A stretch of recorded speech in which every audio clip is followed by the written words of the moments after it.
présenter un email mailbox d'une quinzaine de livres. Et oui, c'était pas prévu, et non, le Père Noël n'est pas passé, et c'est lundi, que lisez-vous? Alors, pour petit rappel, la semaine dernière, je vous présentais ce livre-là dans mon IMM, et je vous disais que c'était un tome 4. Alors, ma mère avait le tome 1, donc Il rejoint ma palle, il s'agit de Masque, donc le tome 1 de Sanine de Patricia Bridge. Et du coup, vu qu'elle a appris que c'était un tome 1, elle a eu envie de lire à la suite parce qu'elle l'a beaucoup apprécié. Elle a acheté le tome 2 qui rejoint ma palle, c'est L'épreuve du loup, qu'elle est en train de lire d'ailleurs. Et Le voleur de dragons, donc le tome 3. Donc ça fait 3 nouveaux livres dans ma palle avec des couvertures tout aussi sublimes.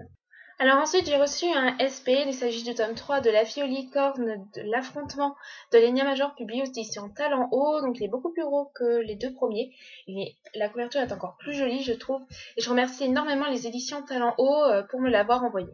Une réservation de la bibliothèque que j'attendais avec impatience, il s'agit du tome 8 de A comme association, donc d'Eric Lhomme, Le regard brûlant des étoiles, donc publié en coédition avec, c'est donc Gallimard et Rajo.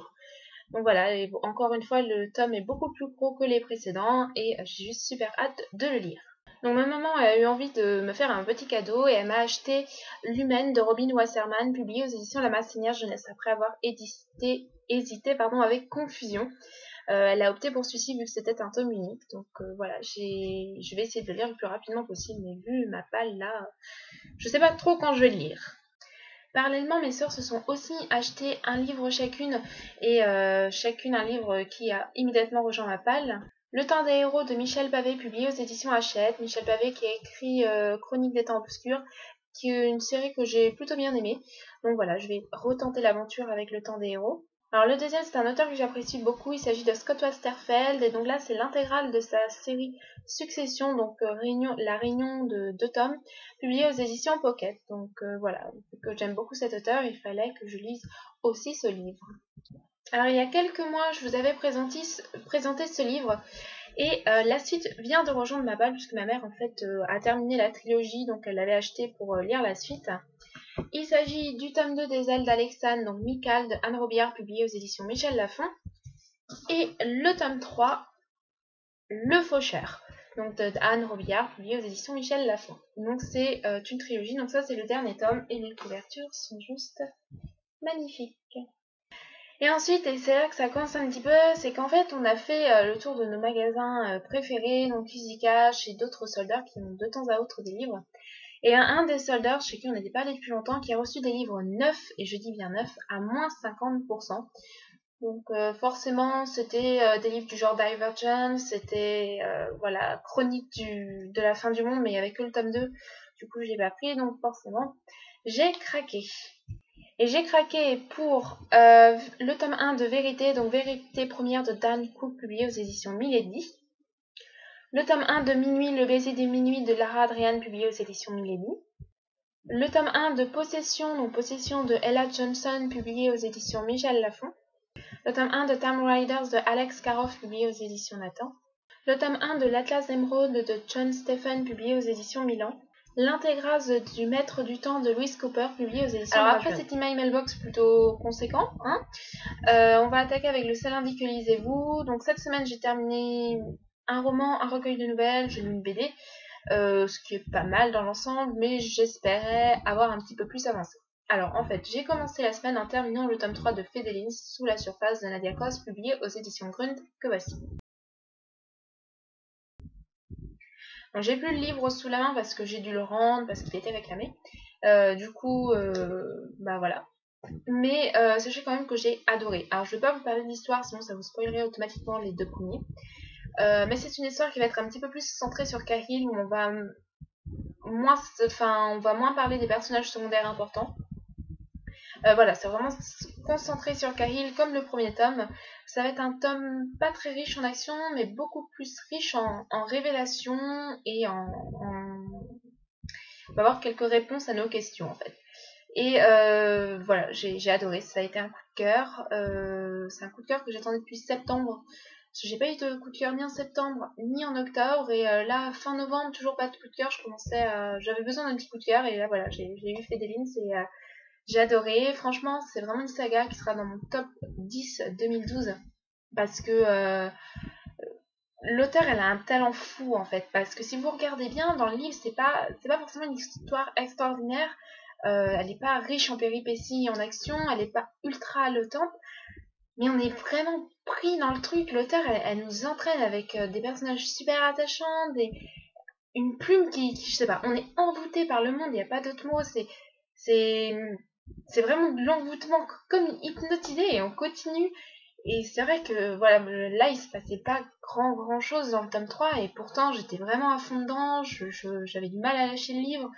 J'avais envie de savoir, j'adore Cahill, et j'ai juste hâte de lire le tome 4, même si c'est le dernier tome et que ça sera triste de quitter ce monde qui est vraiment génialissime. Bah franchement, je vais le lire, je pense, vraiment très rapidement, parce que voilà, si vous devez vraiment découvrir cette saga parce qu'elle est géniale, et si vous hésitez, bah n'hésitez plus, elle n'est pas encore sortie en poche, mais il faut vraiment que vous la découvriez, ça vaut vraiment le coup.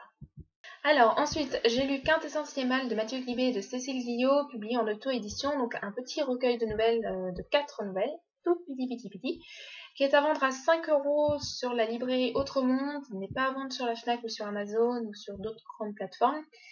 Donc 5 € sans frais de port, 8 € avec frais de port. Et j'avais lu la première nouvelle la semaine dernière. Je vous disais que j'aimais bien, voilà, mais rien de transcendant. Et en fait, c'est un petit bijou. La deuxième nouvelle qui est écrite par Cécile Guillot toute seule, j'ai adoré. Beaucoup d'émotions, beaucoup de sensibilité, il y avait quelque chose en fait. J'ai été émue par ce monde, la nouvelle, et j'ai eu très rapidement envie de lire la suite, ce qui explique pourquoi je l'ai terminée aussi vite.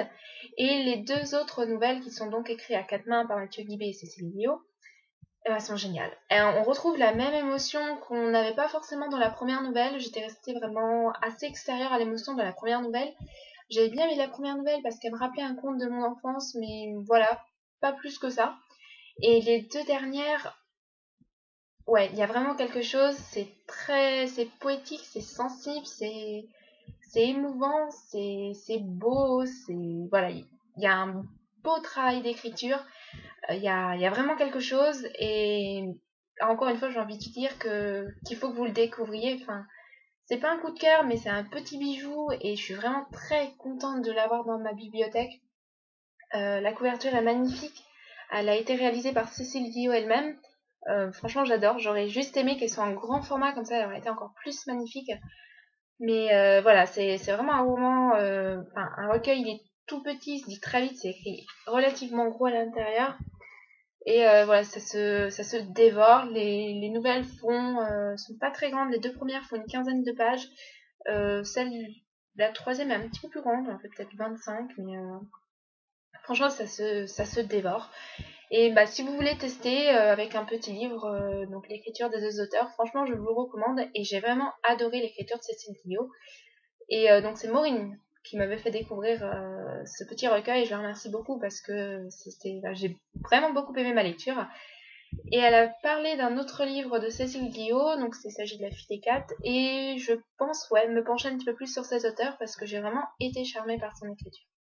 Dans un tout autre genre, le donjon de Narulbug, donc c'est le tome 3 de la deuxième saison, la partie 1, publié aux éditions Clair de Lune. Alors c'est un petit moment sympathique, voilà, faut pas chercher midi à 14h, c'est une BD qui est juste marrante, et encore je la trouve un petit peu moins marrante que les 2 premières. J'ai bien aimé, mais là je ris un petit peu moins des blagues du nain, de l'elfe, ou des choses comme ça. Mais j'aime bien, je passe quand même un bon moment, c'est sympathique. Un petit peu d'humour en ce moment, ça fait pas de mal. Donc si vous connaissez pas Donjon Hullbuck, il y a la saga MP3 qui est gratuite à télécharger sur le web. Alors moi j'ai juste la première saison que j'ai pas encore terminé d'écouter, mais franchement ça se vaut. La BD ou la saga MP3, c'est vraiment, en tout cas les 2 premiers tomes sont vraiment bien dans les 2, j'ai envie de dire. Je sais qu'il y a des romans aussi, bon j'irai pas jusqu'à acheter les romans, mais je me contenterai des BD et de la saga MP3 pour vraiment un bon moment d'humour. Alors je suis en train de lire et je pensais l'avoir terminé pour la fin de la semaine, mais ce n'est pas le cas. Il s'agit du tome 2 de Légende du monde émergé, donc Fille de sang d'Alicia Troisi, publié aux éditions Pocket, et j'ai lu ça. Donc j'ai quand même bien avancé, j'ai dépassé la moitié, et j'aime beaucoup. Voilà, j'aime beaucoup, je suis vraiment bien dans l'univers. Quand je lis, j'ai vraiment du mal à me sortir parce que je suis vraiment entraînée, ça se dévore. Je sais pas encore si ça va être un coup de cœur, mais c'est vraiment bien parti pour l'être. J'ai envie de dire que ce cycle 3 est capable de dépasser le cycle 1. Pour le moment, ils sont vraiment au même niveau. On va voir par la suite et le tome 3 ce que ça donne. Mais ouais, Chronique qui avait mis la barre très haut, je trouvais. Bah là, Légende, je trouve que la barre est aussi haut. C'est pas l'avis partagé par tout le monde, puisque je sais que Audrey, alias lectrice passionnée, qui lit aussi les cycles du monde émergé, a trouvé le tome 1 de Légende du monde émergé un petit peu en dessous, elle. Alors que moi, j'avais trouvé Guerre un petit peu en dessous, donc je pense que c'est vraiment un avis personnel. Mais en tout cas, je pense qu'il y a une chose qui est unanime, c'est qu'il faut que vous découvriez quand même la première trilogie de l'auteur, parce qu'elle est géniale et que c'est vraiment une auteure à découvrir pour les fans de fantasy, beaucoup de talent. Et là, on suit donc Adara, qui est une jeune fille qui était paumée dans le tome 1, et on a vu son évolution à travers du tome 1, et donc là on la retrouve pour la suite des épreuves. Je risque de vous spoiler si je vous en dis plus, mais j'adore, et je pense le terminer vraiment très rapidement en début de semaine. Alors du coup, qu'est-ce que je me prévois pour cette semaine? Je me prévois juste 2 livres parce que je sais pas trop ce que je vais lire ensuite. Je me prévois le tome 2 de X-Hall, que je vous avais présenté la semaine dernière, donc Le Maléfice de Rachel Hawkins, publié aux éditions Albin Michel dans la collection Wiz. Donc voilà, il me tarde de lire ce deuxième tome après un tome 1 qui m'avait vraiment très bien plu. Ça se lit très vite, donc je pense avoir le temps de le lire cette semaine. Et j'enchaînerai ensuite avec le tome 2 de La Fille aux licornes, donc La rencontre de l'Enya Major, publié aux éditions Talent Haut. Vu que j'ai reçu le tome 3, il faudrait peut-être que je lise au moins le tome 2 assez rapidement, puisque c'est aussi un service presse.